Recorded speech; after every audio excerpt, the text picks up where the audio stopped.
Hello everyone. आज का video JPSC history mains की तैयारी करने वाले जितने भी स्टूडेंट्स हैं उनके लिए बेहद महत्वपूर्ण होने वाला है, क्योंकि आज हम लोग डिस्कस करने वाले हैं 6 to 13 जेपीएससी मेंस में हिस्ट्री सेक्शन से जितने भी क्वेश्चन पूछे गए हैं अब तक। और इससे आपको आइडिया लग जाएगा कि एग्जामिनर किस तरह के क्वेश्चन पूछना पसंद करता है, तो आप अपनी तैयारी को उसी डायरेक्शन में ले जा सकते हैं और कम टाइम में अच्छे मार्क्स ला सकते हैं। तो चलिए एक एक करके शुरू करते हैं। तो हिस्ट्री में सिक्स जेपीएससी हिस्ट्री मेंस में पूछा गया था क्वेश्चन कि सिक्स जेपीएससी में पूछा गया था कि describe the main features of the local administration of the Chola rulers. ठीक है, तो लोकल एडमिनिस्ट्रेशन के बारे बारे में पूछा गया था, क्योंकि लोकल एडमिनिस्ट्रेशन चोला का was a very striking and unique feature of Chola administration, इसलिए ये क्वेश्चन पूछा गया था। ठीक है, दूसरा क्वेश्चन क्या पूछा गया था, मोहम्मद बिन तुगलक के टोकन करेंसी के बारे में। ठीक है, तो मोहम्मद बिन तुगलक ने टोकन करेंसी अपने राज्य में इंट्रोड्यूस किया था by replacing his silver coins. तो how it turned into a disaster, ये सारा चीज आपको क्रिटिकली एग्जामिन करके इसका आंसर लिखना था। नेक्स्ट क्वेश्चन पूछा गया था लिबरलाइजेशन मूवमेंट ऑफ बांग्लादेश के बारे में कि इंडिया, ठीक है, India, how India played an important role in the liberalisation movement of Bangladesh. तो दिस वाज द क्वेश्चन। तो बेसिकली जब Bangladesh was attaining freedom from Pakistan, तो उस समय इंडिया ने बांग्लादेश को बहुत हेल्प किया था फ्रीडम अचीव करने में। तो ये चीज़ आपको पूरा इस क्वेश्चन में आंसर करना था। नेक्स्ट क्वेश्चन पूछा गया था, to what extent Birsa movement was influenced by Sardari movement. Sardari movement किस तरह से बिरसा मूवमेंट को हेल्प किया, this was the basic question. तो basically every movement was revolving around land, British atrocities and money lenders. तो बेसिकली यही रीजन था। तो सरदारी मूवमेंट खत्म होता है और फिर बिरसा मूवमेंट शुरू होता है। तो बेसिकली यही आपको आंसर्स में लिखना था, तो इससे आपका हो जाता। ये चार क्वेश्चंस में से आपको सिर्फ दो ही क्वेश्चन करना था। ठीक है, 20 मार्क्स का आपका एमसीक्यू था और बाकी सेक्शन आपका ज्योग्राफी सेक्शन थे था। फिर सेवेंथ जेपीएससी में आपसे क्वेश्चन पूछा गया था आईवीसी के बारे में। आईवीसी बोले तो इंडस वैली सिविलाइजेशन। तो इसमें पूछा था impressive impressive features Indus valley civilisation का, क्या क्या इम्प्रेसिव फीचर्स था। तो बहुत सारे इम्प्रेसिव फीचर्स थे, है ना। तो इसमें ड्रेनेज सिस्टम था, इसमें मोहनजोदारो के बारे में बताना था, इसमें बताना था कि अर्बन प्लानिंग कैसे था, आर्किटेक्चर कैसा था, trade and commerce Indus civilisation का कैसा था, स्टैंडर्ड वेट्स एंड मेजर्स कैसा था, ग्रेट बाथ ग्रैनरीज के बारे में बताना था। तो ये सब चीज़ आपको इंडस वैली सिविलाइजेशन के बारे में बताना था। फिर नेक्स्ट क्वेश्चन पूछा गया था क्रिटिकली एग्जामिन। देखिए, जब आप लोग आंसर करेंगे ना, तो इन सब वर्ड्स को ध्यान में रखिएगा, क्रिटिकली एग्जामिन, डिस्कस। क्योंकि हम लोग जैसे पब्लिक एडमिनिस्ट्रेशन में पढ़ते हैं कि जो ब्यूरोक्रेट्स होते हैं they follow a clear chain of command. तो आपको कमांड दिया गया है कि critically examine the question, you have been given the command to discuss the question. तो you have to be very specific about this things. Examiner इस चीज़ों को देखता है आपके आंसर्स में। तो these are very important things, आपको ध्यान में रखना चाहिए। तो इसमें पूछा गया था कि critically examine the achievement and contribution of Sher Shah Suri. तो शेरशाह सूरी के बारे में पूछा गया था। ठीक है, तो शेरशाह सूरी बेसिकली इसका अचीवमेंट्स क्या था, बहुत कम टाइम में बहुत ज़्यादा अचीव कर लिया था। बहुत सारे एडमिनिस्ट्रेटिव रिफॉर्म्स किए थे, लैंड रेवेन्यू सिस्टम किया था, रोड कंस्ट्रक्शन के बारे में इन्होंने ग्रैंड ट्रंक रोड बनाया था, करेंसी रिफॉर्म भी लाया था, जैसे सिल्वर रुपया इंट्रोड्यूस किया था, मिलिट्री रिफॉर्म्स किया था जैसे ब्रांडिंग सिस्टम, है ना। और लॉ एंड ऑर्डर में भी बहुत सारे काम किए थे। तो ये चीज़ आपको शेरशाह सूरी के बारे में डिस्कस करना था, क्रिटिकली एग्जामिन करना था। ठीक है, बहुत कम टाइम पीरियड के लिए ये राजा थे, बट कम टाइम के लिए थे, but it was very impactful, इसलिए जीपीएससी ने ये क्वेश्चंस पूछा था। फिर नेक्स्ट क्वेश्चन पूछा गया था महात्मा गांधी के ऊपर। ठीक है, तो Mahatma Gandhi describe the role of Mahatma Gandhi in the Indian national movement. तो इंडियन नेशनल मूवमेंट में महात्मा गांधी का क्या रोल था, ये था क्वेश्चन। तो इसमें आप लोग क्या बता सकते थे गांधीज रोल के बारे में। तो नेशनल मूवमेंट में कौन कौन सा ये था मूवमेंट्स गांधी ने चलाया था, तो दैट वाज हिज रोल। जैसे Champaran movement, Kheda movement, Ahmedabad movement, non cooperation movement, civil disobedience movement, salt satyagraha, quit India movement. तो इन सब चीज़ों को आपको डिस्कस करना था और इसका सिग्निफिकेंस भी बताना था कि इससे क्या हुआ। ठीक है, इससे यही हुआ था कि पूरा सोसाइटी यूनाइटेड हो गया था। ठीक है, तो यूनाइटेड हो गया तो पैन इंडिया फीलिंग आने लगा, तो पीपल स्टार्टेड रियलाइजिंग दैट हाँ वी शुड अटेन फ्रीडम। तो people were more politically aware. तो this was the main crux, है ना। तो फिर नेक्स्ट क्वेश्चन पूछा गया था बिरसा मूवमेंट के बारे में। तो बिरसा मूवमेंट में ये पूछा गया था कि after Birsa movement struggle, this was the question, after Birsa movement struggle of tribals of Jharkhand gave up its militant and violent methodology and took constitutional and peaceful cause. How far do you agree with the statement? तो बहुत लंबा चौड़ा question था, मैंने ये दिया था तो मुझे थोड़ा सा टिपिकल लगा था ये क्वेश्चन, तो मैंने ये अटेम्प्ट नहीं किया था। बेसिकली मैंने question number Indus valley civilisation वाला अटेम्प्ट किया था और शेरशाह सूरी वाला अटेम्प्ट किया था। तो ये वाला आप देख लीजिएगा। फिर नेक्स्ट क्वेश्चन पूछा था 11 टू 13 जेपीएससी में, was this, describe the factors of the origin of Indus valley civilisation. Indus valley civilisation के ओरिजिन के बारे में क्वेश्चन पूछा गया था। देखिए, इससे पहले भी जो अ, इससे पहले भी जो ये था जेपीएससी का पेपर था 7 to 10 जेपीएससी में, इसमें भी इंदस वैली सिविलाइजेशन के बारे में पूछा था और 11 to 13 में भी इंदस वैली सिविलाइजेशन के बारे में पूछा है। तो Indus valley civilisation is an important topic, तो मे बी नेक्स्ट टाइम फिर पूछ सकता है, कुछ कह नहीं सकते जेपीएससी के बारे में। तो इसमें पूछा गया था कि describe the factors of the origin of the Indus valley civilisation. मतलब ऐसे कौन कौन से कारक थे जिस वजह से इंदस वैली सिविलाइजेशन का उदय हुआ। ठीक है, तो this was the question.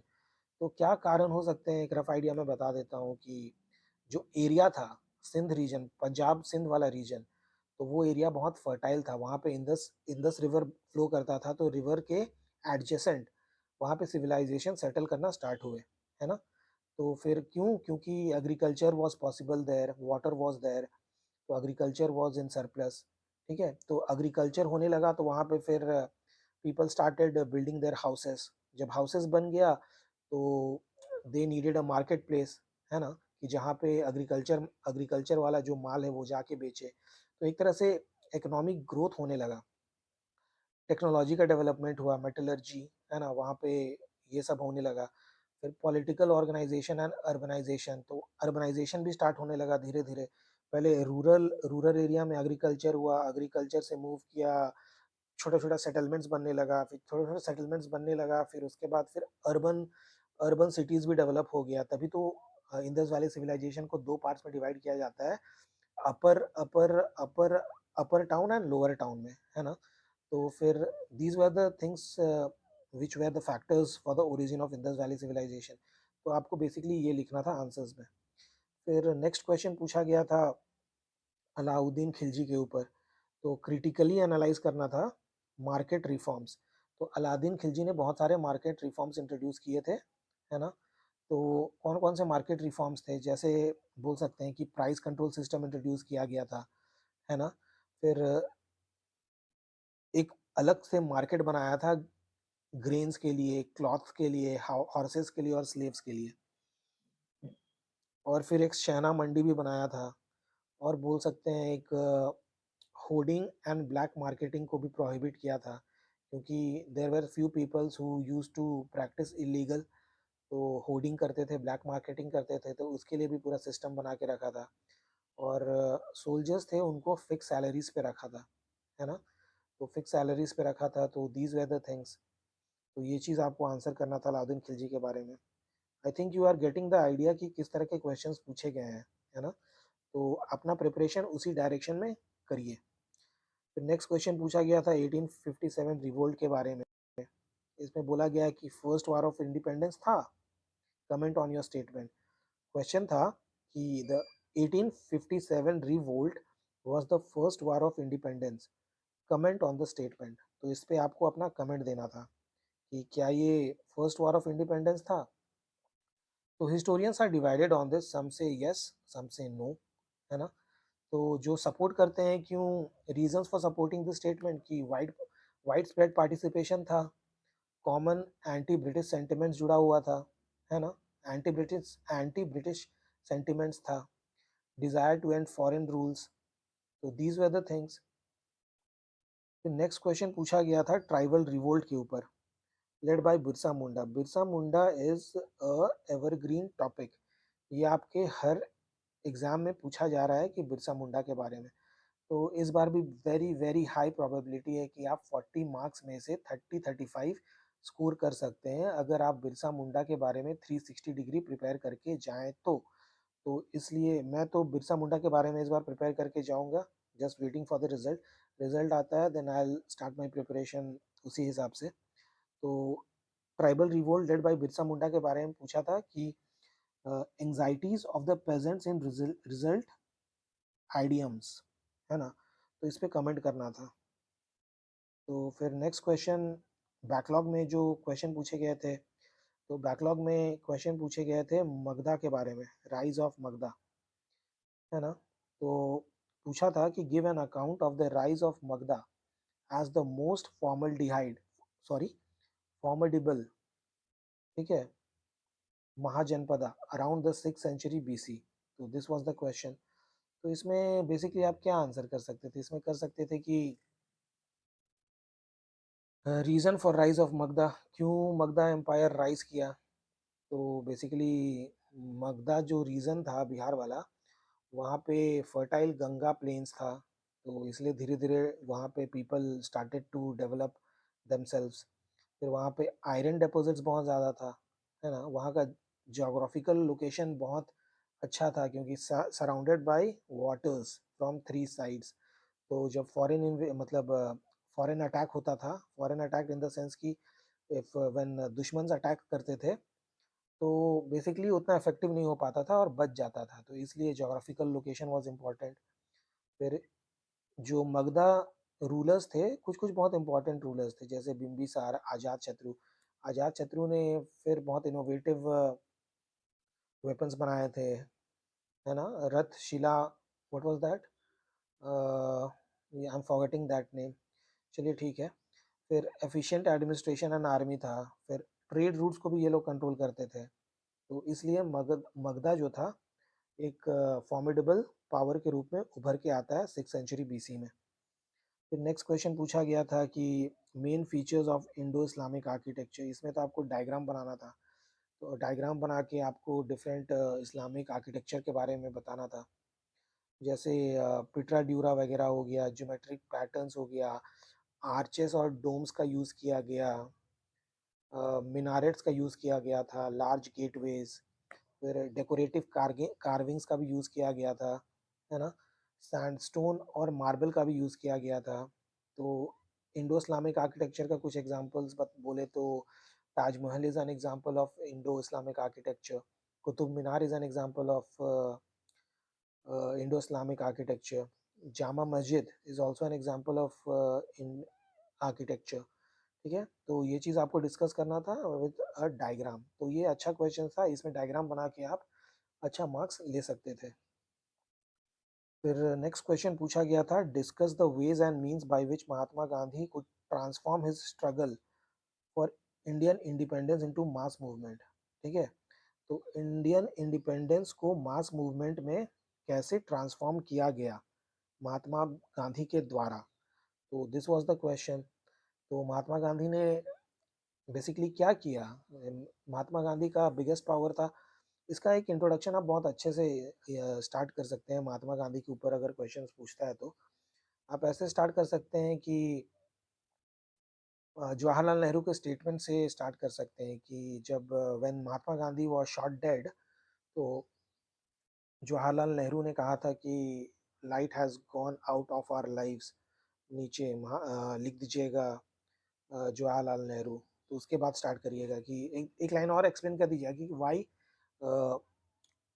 Jawaharlal Nehru said this, कि why light has gone out of our lives on the death of Mahatma Gandhi. हाँ, तो महात्मा गांधी ने क्या-क्या यूज़ किया, व्हाट वर द मेथड्स, तो नॉन वायलेंस का यूज़ किया महात्मा गांधी ने, सत्याग्रह का यूज़ किया, है ना? हंगर स्ट्राइक का यूज़ किया, फिर महात्मा गांधी ने पेजेंट्स को मोबिलाइज़ किया, पर्सनली जाते थे, एग्ज़ाम्पल चंपारण गए इंडिगो रिवोल्ट में, है ना? फिर वो मिल स्ट्राइक हुआ था अहमदाबाद वाला, तो वहाँ पे भी पर्सनली प्रेज़ेंट थे। फिर स्वदेशी और खादी को प्रमोट किया, चरखा चलाने का ये जो मूवमेंट चलाया था गांधी ने, वो हर घर-घर में चरखा चलाने का ये महात्मा गांधी ने मूवमेंट स्टार्ट किया था, तो this was the uniting factor, है ना? तो सिंपल लैंग्वेज और सिंबल्स यूज़ किया करते थे, धोती कुर्ता पहना करते थे, खादी ड्रेसेस एंड ऑल। तो पब्लिक पार्टिसिपेशन, तो इस तरह से महात्मा गांधी ने अपने लेवल पे बहुत इम्पोर्टेंट मेथड्स यूज़ किए। तो विलेजेस में जो पीपल्स थे उनको भी पार्टिसिपेट कराया, क्योंकि गांव-गांव जाके रिप्रेजेंटेटिव्स, महात्मा गांधी के रिप्रेजेंटेटिव्स जा जाके फिर अ, आदमी लोग को बताते थे कि महात्मा गांधी के मूवमेंट से जुड़ो। So these were the things. और लास्ट क्वेश्चन जो जीपीएससी बैकलॉग में पूछा गया था वो था कि assess the agrarian and political content of Munda rebellion, है ना? अग्रेरियन, अग्रेरियन बोले तो agrarian and political content of the Munda rebellion, Munda rebellion जो हुआ था लेड बाय बिरसा मुंडा, है ना? तो अग्रेरियन, अग्रेरियन मीन्स लैंड से रिलेटेड जो भी एक्टिविटी था, है ना? उसको बोलते हैं अग्रेरियन मूवमेंट। तो क्या क्या अग्रेरियन फैक्टर्स था कि people were being land were being snatched out from the people, मतलब लैंड एलियनेशन हो रहा था, है ना? फिर लैंडलॉर्ड्स जो थे और मनी मनी लेंडर्स जो थे, वो लोग क्या करते थे कि दे डिडंट यूज टू पे द पेजेंट्स, वो फार्मर्स को पैसा नहीं देते थे, और मनी लेंडर्स जो थे बहुत हाई इंटरेस्ट रेट चार्ज करते थे। तो इससे डिसकंटेंट बढ़ रहा था among the people, tribal people, ठीक है? फिर जो खूटकट्टी राइट्स जो था वो सरकार ने, ब्रिटिश गवर्नमेंट ने ट्राइबल पीपल से छीन लिया था, ठीक है? तो continuous demand was being made by the tribal people कि खुदकट्टी राइट्स को स्टोर करिए। तो this was one of the agrarian content. फिर पॉलिटिकल कंटेंट के बारे में भी इसमें से दिया जिक्र करना था हम लोगों को। पॉलिटिकल कंटेंट क्या हो जाएगा? ब्रिटिश का हम लोग कैसे रेजिस्टेंस करेंगे, है ना? ये ट्राइबल्स अपने में ये करते थे। फिर डिमांड फॉर सेल्फ रूल, अबुआ राज, जो बिरसा मुंडा ने दिया था कि अबुआ राज होगा अब से, है ना? फिर ट्राइबल आइडेंटिटी हम लोग को वापस चाहिए, हम लोग को अपना ज़मीन वापस चाहिए। तो these were the political contents. तो ये 3-4 पॉइंट्स आप डिस्कस करते, और तो फिर आपका ये आंसर्स हो जाता लास्ट में कंक्लूजन के साथ। तो दीज वर टोटल 16 क्वेश्चंस जो अब तक फिफ्थ सॉरी सिक्स्थ जीपीएससी से बैकलॉग जीपीएससी जो लास्ट हुआ है उसके क्वेश्चंस हैं। तो इन टोटल 16 क्वेश्चंस आते हैं। तो ये वेरी इंपॉर्टेंट क्वेश्चंस है। तो जितने भी स्टूडेंट जो तैयारी कर रहे हैं, this is the gold mine, है ना? तो इसको आप लोग देख लीजिए और इन क्वेश्चंस को आप लोग प्रैक्टिस कर लीजिए लिख लिख के। एटलीस्ट बेसिक रफ आइडिया आपको होना चाहिए कि इफ़ दिस क्वेश्चन कम्स तो इसका मैं क्या आंसर करूँगा। एक सिनॉप्सिस बना लीजिए इन सारे क्वेश्चंस का और इसको लिखने का कोशिश कीजिए। आई एम वेरी श्योर कि आपका 2 क्वेश्चन आ ही जाएगा इससे। तो 2 क्वेश्चन इज़ लाइक 80 मार्क्स, 40-40, तो आपका 2 क्वेश्चंस आई थिंक इसी से कवर हो जाएगा। थोड़ा बहुत घुमा के पूछ सकता है, लेकिन क्वेश्चन यहीं से आपका हो जाना चाहिए। तो विद दिस, अगर आपको ये सेशन अच्छा लगा तो please do like and subscribe the channel. तो अगर आपको इन क्वेश्चंस का डिटेल्ड आंसर चाहिए तो do tell me in the comment section. मैं कोशिश करूँगा एक-एक करके, क्योंकि बहुत ज़्यादा है और मुझे भी अपना मेंस का तैयारी करना है, तो फिर टाइम उतना होगा नहीं, but still if you comment in the section I will try to provide you the answers. जो मैं आंसर्स राइटिंग प्रैक्टिस करूँगा तो I will try to provide you the answers.